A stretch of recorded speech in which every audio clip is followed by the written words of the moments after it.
मैं संयुक्त राष्ट्र संघ में गया, संयुक्त राष्ट्र संघ से जांच टीम भी आई। उस संयुक्त राष्ट्र संघ की जांच टीम के बारे में छत्तीसगढ़ के भाजपा नेता ने बयान दिया कि संयुक्त राष्ट्र संघ माओवादियों के साथ मिला हुआ। सुप्रीम कोर्ट से छत्तीसगढ़ सरकार के खिलाफ फैसला आया तो छत्तीसगढ़ के होम मिनिस्टर ने बयान दिया सुप्रीम कोर्ट माओवादियों के साथ मिला हुआ है।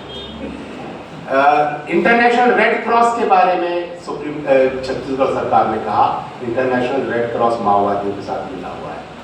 और तो और सीबीआई को जांच के लिए भेजा सुप्रीम कोर्ट ने, तो सीबीआई टीम का मर्डर करने का ट्राई किया छत्तीसगढ़ पुलिस ने, और सीबीआई की टीम ने अपने आप को गेस्ट हाउस में बंद कर लिया।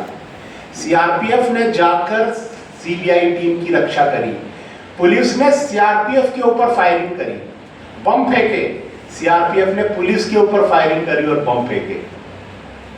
और ये मैं भी कह रहा हूं, ये सीबीआई का एफिडेविट है सुप्रीम कोर्ट में, आप बोलो तो अभी आपको दिखा दूंगा। सीबीआई ने सुप्रीम कोर्ट में एफिडेविट दिया है कि हमारे ऊपर जानलेवा हमला किया गया छत्तीसगढ़ में। सिस्टम कोलैप्स कर गया। पूंजीपतियों के लिए पुलिस गुंडों की तरह काम कर रही है। हमारा एक दोस्त है, वो सीआरपीएफ में है झारखंड, उसने बताया कि पूंजीपति हमको बड़े बड़े अटैची भर के देते, बैग भर के देते, ट्रंक नोटों से भर के, कि जाओ अपने सिपाहियों में बांट देना, ताकि गांव में जाकर कत्ल करना, घर जलाना, रेप करना, इसमें कोई हिचकिचाए नहीं, खुलेआम कर सके, वो पैसा देते हैं। तो ये सब वहां, और ये मैं आपको पुरानी बातें नहीं सुना रहा, ये लगातार जारी है। 2023 10 दिसंबर को काउंटिंग हुई है और 12 तारीख को छत्तीसगढ़ में बीजेपी की सरकार बन गई 2023 में दिसंबर में, और उसके बाद 1 जनवरी 2024 को पुलिस ने 6 महीने की बच्ची को गोली से उड़ा दिया। पूरे साल में 250 आदिवासियों का कत्ल किया गया। जिस दिसंबर महीने में 4 बच्चों को गोली मारी गई, साल भर में 14 साल की लड़की को गोली से उड़ा दिया गया, 16 साल की गूंगी लड़की के साथ बलात्कार करके उसको गोली से उड़ा दिया गया। पूरे साल में 250 लोगों का कत्ल किया, और अभी तक करीब 500 लोगों का कत्ल किया गया, जिसमें करीब 200 औरतें हैं। ये और सरकार कहती है सब नक्सलवादी हैं। हम कहते हैं चलो नक्सलवादी ही सही, मान लेते हैं कि सब 6 महीने की बच्ची भी नक्सलवादी थी, और वो 14 साल की लड़की भी नक्सलवादी थी, 16 साल की गूंगी लड़की भी नक्सलवादी थी, सब नक्सलवादी थे, चलो। लेकिन जो 200 औरतों का कत्ल किया है भारतीय फौजी बलों ने, इसका, और वो आप कह रहे हैं नक्सलवादी थी, तो ये सवाल कौन पूछेगा कि आखिर 200 औरतों को हथियार उठाने की क्या जरूरत पड़ गई? ऐसी कौन से हालात हैं वहां कि औरतों को हथियार उठाकर सरकार के खिलाफ लड़ना पड़ रहा है? और सरकार ने, एक डेमोक्रेटिक सरकार की जिम्मेदारी है कि वो ऐसे हालात के बारे में काम करे जिसमें औरतों को हथियार उठाने पड़ रहे हैं। कौन सा जुल्म हो रहा है, कौन सा अन्याय है वहां पर कि औरतों को हथियार उठाकर अपने लिए न्याय मांगना पड़ रहा है, और मरने को तैयार हो गई हैं औरतें। एक लोकतांत्रिक सरकार की जिम्मेदारी है कि वो उन हालात का समाधान करे, लेकिन सरकार ने उनकी लाशों को जंगल में बिखेर दिया, गोली से उड़ा दिया 200 औरतों को, कोई नहीं पूछ रहा है ये। और दिसंबर महीने में वहां बमबारी की गई है, बॉम्बिंग, आप समझ रहे हैं बॉम्बिंग किसको कहते हैं? बमबारी। और 1-2 बम नहीं, हजारों बम उनके खेतों पर, खलिहानों पर, बस्ती पर हजारों बम डाले गए हैं। और मैं लिखता रहा, बमबारी हो रही है, संयुक्त राष्ट्र संघ संज्ञान ले, कॉग्निजेंस ले।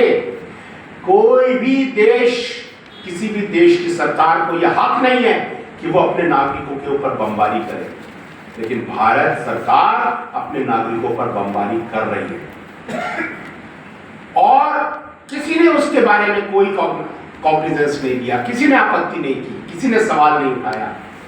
सीआरपीएफ ने खुद बयान दिया कि हमने ये कार्रवाई इसलिए करी है क्योंकि ये आदिवासी नक्सलवादियों को चावल देते हैं। मैंने कहा वारे मूर्खों, ये आदिवासी साल भर के लिए चावल नहीं उगा पाते हैं। ऐसे मूर्ख और जाहिल और जालिम सीआरपीएफ के ऊपर आदिवासियों की जिंदगी को सौंप दिया गया है कि वो चाहे तो ये इल्जाम लगाकर कि ये नक्सलियों को चावल देते हैं, उनके ऊपर बमबारी कर सकते हैं। डेमोक्रेसी की बात करते हैं आप? डेमोक्रेसी? हमारी सरकार हमारे नागरिकों के ऊपर बमबारी कर रही है, बलात्कार कर रही है औरतों से, औरतों की हत्या कर रही है। आप डेमोक्रेसी की बात कर रहे हैं? ये जो हालात है, ये युद्ध के हालात हैं। भगत सिंह को जब फांसी की सजा सुना दी गई और इसके बारे में पहले ही बता दिया गया था, ये इस मुकाम पर हम पहुंचेंगे एक दिन, क्योंकि यहां चलने के लिए, पहुंचने के लिए ही हमने चलना शुरू किया था। यही रास्ता पकड़ा था हमने, हमको यहीं पहुंचना था और कहीं पहुंच ही नहीं सकते थे हम। क्या रास्ता था वो रास्ता ये था कि जब भगत सिंह को फांसी की सजा सुना दी गई और वो लाहौर जेल में बंद थे, तब उन्होंने एक खत लिखा था, आखिरी खत, जिसको द लास्ट पिटीशन कहा जाता है। वो उन्होंने लिखा था पंजाब के गवर्नर के नाम, और उन्होंने लिखा था कि आपने फौजी बलों का सहारा लेकर, सशस्त्र सेनाओं का सहारा लेकर भारत की जनता के संसाधन और मेहनत की लूट के लिए उस पर एक फौजी हमला किया है, और ये लड़ाई अंग्रेजों के, गोरों के जाने के बाद खत्म नहीं होगी। भले ही हम गोरे चले जाएं और काले सत्ता पर बैठ जाएं, लड़ाई जारी रहेगी। और ये लड़ाई तब तक चलती रहेगी जब तक इसमें मेहनत कश अवाम की आखिरी जीत नहीं हो जाती। और भगत सिंह आगे लिखते हैं, हमने इस लड़ाई में इसका जवाब देने का फैसला किया है, इसलिए आप हमें युद्धबंदी घोषित करिए और हमें फांसी देने की बजाय गोली से उड़ा दीजिए। क्या कह रहे हैं भगत सिंह? युद्ध जारी रहेगा, अंग्रेज चले जाएं, युद्ध चलेगा। आज हमारे सबसे ज्यादा पैरामिलिट्री फोर्सेस के सिपाही कहाँ हैं? वो आदिवासी इलाकों में हैं। क्या करने गए हैं? आदिवासियों को सुरक्षा देने? वो गए हैं वहां के संसाधनों पर कब्जा करने। किसके लिए? भारत के गरीबों की गरीबी दूर करने के लिए? नहीं, वो गए हैं पूंजीपति की तिजोरियां भरने के लिए। और वो सिपाही वहां क्या कर रहे हैं? वो वहां एक युद्ध लड़ रहे हैं। पूंजीपतियों की तरफ से भारत की जनता के खिलाफ सेनाएं भेज दी गई हैं और एक युद्ध चल रहा है। उसमें गोलियां हैं, बम हैं, बलात्कार है, झूठ है, प्रोपेगेंडा है, सच को छिपाया जाना है। ये फुल फ्लेज वॉर है, आधी अधूरी लड़ाई नहीं है, फुल फ्लेज वॉर है। इसे कहा जाता है hidden war of India, Bharat का छिपा हुआ युद्ध। और बुरी खबर यह है आपके लिए, ये युद्ध फैलेगा। क्यों फैलेगा? क्योंकि पूंजीवाद फैलता ही है। पूंजीवाद का लक्षण है कि वो फैलेगा नहीं तो मर जाएगा। पूंजीवाद को चाहिए दो चीजें, एक चाहिए संसाधन, प्राकृतिक संसाधन, और दूसरा चाहिए मजदूर की श्रम। और पूंजीवाद क्या करता है? वो संसाधनों को ओवर एक्सप्लॉइट करता है, जल्दी जल्दी खत्म कर देता है मुनाफे के लिए। संसाधन खत्म हो जाते हैं, एग्जॉस्ट हो जाते हैं। और वो क्या कर, तो लेकिन पूंजीवाद सुधरता नहीं है। वो ये नहीं कहता कि मैं संसाधनों का सस्टेनेबल यूज करूंगा। वो नए इलाकों पर, संसाधनों पर कब्जा करने के लिए निकल पड़ता है। और दूसरा काम जो पूंजीवाद करता है, वो करता है कि मजदूरी पर, श्रम पर जो खर्चा है उसको घटाया जाए।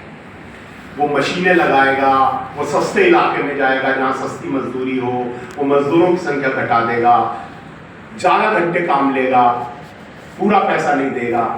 उससे समाज का परचेजिंग पावर घट जाता है, तो पूंजीपति का माल बिकना बंद हो जाता है, पूंजीवाद संकट में आ जाता है। लेकिन पूंजीवाद सुधरता नहीं है, वो नए इलाकों में जाता है और नए इलाकों में कब्जा करता है। सारी दुनिया में जो हक सेनाएं भेजी जाती